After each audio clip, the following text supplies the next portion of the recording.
پاکستان میں نا جیسے یہ سیاستدانوں میں سارے چور ہیں نا، نون لیگ کہتی ہے پی ٹی آئی چور ہے، پی ٹی آئی کہتی ہے یہ چور ہے، اسی طرح شیعہ کہتے ہیں جی یہ وہابی کافر ہیں، وہابی کہتے ہیں شیعہ کافر ہیں، دونوں مل کے کہتے ہیں سنی کافر ہیں، سنیوں نے ان کو کافر کہا ہے، سارے کافر کافر کھیل رہے ہیں، سیاستدان چور چور کھیل رہے ہیں اور یہ کافر کافر کھیل رہے ہیں۔ اگر یہ دو طبقے ٹھیک ہو جائیں تو یہ میرا ایمان ہے کہ پاکستان ٹھیک ہو جائے گا، ورنہ لگے رہے منا بھائی ایم بی بی ایس تو کوئی فرق نہیں پڑے گا۔ بہرحال جب بھی آپ ایسے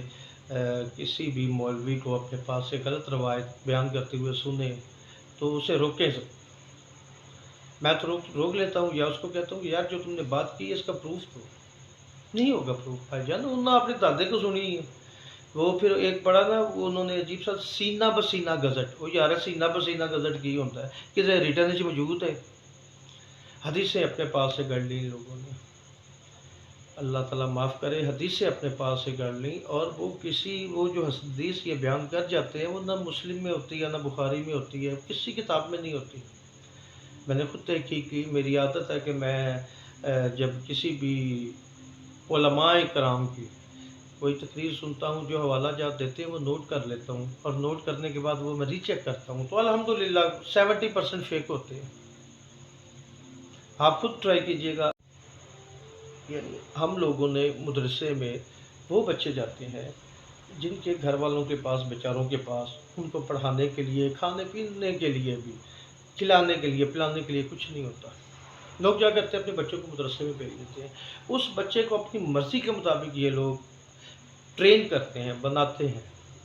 اور وہی بچے جو بیسیکلی ان کو سکھایا جاتا ہے وہ سکھایا جاتا ہے بھیک مانگنا۔ یعنی جب آپ کسی ختم میں یا کہیں بھی جاتے ہیں آپ نے ان کا ہاتھ ایسے کر دیا بھائی جان منگو، نماز پڑھ رہے ہیں وہ جناب دو بچے اٹھتے ہیں وہ جمعے کی نماز میں، وہ پہلے وہ جی اپنا رومال پکڑا ہوتا ہے تمام نمازیوں کے آگے سے ہو کے وہ جناب بھیک مانگ رہے ہوتے ہیں، اس کے بعد جو یہ جی مسجد کے لیے ہے، یہ جی فلاں چیز کے لیے، پھر اس کے پیچھے دوسرا آتا ہے، پھر تیسرا بھی آتا ہے یہ جی ان مولوی صاحب کی خدمت کرو۔ اور یار مولوی صاحب یہ تو خیر گورنمنٹ کا قصور ہے، گورنمنٹ کو چاہیے جتنی بھی مساجد ہیں محکمہ اوقاف کے انڈر آئیں یا جو بھی بناتا ہے اس پہ یہ ان کی ایک سیلری فکس کریں، مقرر کریں، کوئی قانون بنائیں، یہ جتنے علماء کرام طاہر اشرفی صاحب جیسے لوگ حکومت میں ہر بندے دے نال مل جاندے نے، مولانا طاہر اشرفی صاحب اس کی پارٹی کا نام ہے JJON، ٹھیک ہے، جڑا جتے وہ نال کدی وہ عمران خان دا مشیر بن کے تے نواز شریف کے خلاف گلاں کر رہا ہوندا ہے، اج کل ویسے ماشاءاللہ نون لیگ دا مشیر تھے، وزیر اعظم کا مشیر ہے آج کل تو یہ جتنے بھی لوگ ہیں ان لوگوں کو چاہیے کہ یہ جتنے بھی مدرسے ہیں، مولانا فضل الرحمان صاحب ہیں ان کے بہت سارے مدرسے ہیں، تو یار آپ ان مدارس میں تعلیم کے ساتھ ہنر کیوں نہیں سکھاتے؟ آپ ہنر سکھائیں ٹیفٹا کی طرز پہ، آپ ان کو تعلیم دیں، موبائل ریپیئر کرنے کی دیں، اس کو ویلڈر کی بہت کچھ سکھا سکتے ہیں آپ، تاکہ وہ بچے فری میں دین کی خدمت کریں اور اپنا ذریعہ معاش محنت کر کے کمائیں۔ ہمیں ایسے لوگ چاہیے، ہمیں ایسے لوگ نہیں چاہیے کہ جو اپنی مرضی کی بات کر دیں، کسی کو خوش کرنے کے لیے دین میں اپنی مرضی سے چیزیں لے آئیں، تو یہ گورنمنٹ کو خیر ان کو تو انہوں نے پائے اپنے لالے پے نے، کدی ججاں دے دوالے جج انہوں دے دوالے۔ یہ پاکستان کی تاریخ بڑی عجیب سی ہے، صانعات سے بھرپور یہ تاریخ ہے پاکستان کی، اور اس میں ان لوگوں نے بہت ہی اہم رول ہے ان کا،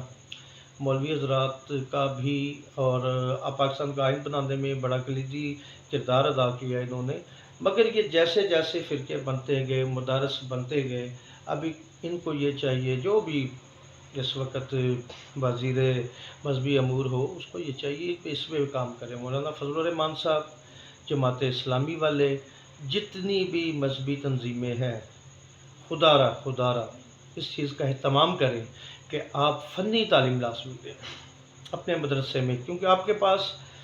دو قسم کے اسٹوڈنٹس آتے ہیں، ایک وہ جن کے گھر میں روٹی نہیں ہے، وہ بیچارے تنگ آ کے ان کو مدرسے میں بھیج دیتے ہیں، ایک وہ لوگ جو ڈیلی آتے ہیں مدرسے پھر اپنے گھر چلے جاتے ہیں، اور صرف ان چیزوں کی وجہ سے آپ دیکھیں کہ مساجد میں بہت سارے ایسے کام بھی ہوتے ہیں جس کا ذکر نہیں کرنا چاہتا میں، مگر آپ سمجھدار ہیں، سمجھ رہے ہوں گے کہ کون سے کام ہوتے ہیں۔ اور یہ صرف کیا ہے، یہ دین سے دوری ہے، ورنہ جو بندہ ایک مسجد میں قرآن پڑھا رہا ہے یا قرآن پڑھ رہا ہے، وہ میرا نہیں خیال کہ قوم لوط کی پیروی کر سکتا ہے۔ تو یہ جو ہے بس ان کو نہ دین سکھایا جاتا ہے، نہ ان کو تعلیم دی جاتی ہے، نہ ان کو تربیت دی جاتی ہے، یعنی تعلیم اور تربیت نہیں ملتی۔ تو یہ بچوں کا مستقبل آپ خراب نہیں کر رہے ہیں، آپ پاکستان کا مستقبل خراب کر رہے ہیں۔ یہ بچے کل پاکستان کے لیے سرو کریں گے۔ تو میرا فوکس آ جا کے پھر مولانا فضل الرحمان پہ، جماعت اسلامی پہ، تحریک لبیک والوں پہ، جتنی بھی مذہبی تنظیمیں ہیں، جتنی بھی مذہبی تنظیمیں ہیں، بدستہ گزارش ہے کہ آپ اپنے مدارس میں لازمی اہتمام کریں، ان کو آپ فنی تعلیم دیں، ان کو آپ سکھائیں، ان کو آپ ہنر دیں، ان کو ہنر مند بنائیں، تاکہ یہ لوگ اپنا ذریعہ معاش محنت کر کے بنائیں، نہ کہ بھیک مانگ کے۔ اللہ کا نام لینے والے کو بھیک نہیں مانگنی چاہیے۔ تو بہرحال یہ ایک بہت ہی عجیب سی تصویر ہے اسلام کی، اور اسی چیزوں کی وجہ سے، روایات کی وجہ سے، انہی معاملات کی وجہ سے لوگوں کو موقع ملتا ہے اسلام پہ بات کرنے کا۔ بہرحال درد دل کے ساتھ، بہت ہی غمزدہ ہو کر، اور یہ ماشاءاللہ میں نے کہا تھا کہ جی یہ ایک ماہ کے مسلمان، ٹھیک ہے، میری نظر میں ایک ماہ کے مسلمان، تو یہ جو ایک ماہ کے مسلمان ہیں نا، تو ان کا ماہ ختم ہو رہا ہے۔ ابھی 27ویں گزر گئی، صبح 28ویں ہے، 28ویں واں روزہ ہے۔ ابھی آپ یکدم دیکھیں کہ مسجد میں جناب امام صاحب نا جماعت کرانا سے بندے پورے نہیں لبنے، بندے پورے نہیں لبنے امام صاحب کو، انہوں نے پھڑ پھڑ کے جناب تراویحیں بھی ختم، سارا کچھ ختم، ڈھول ڈمکا شروع، اور وہی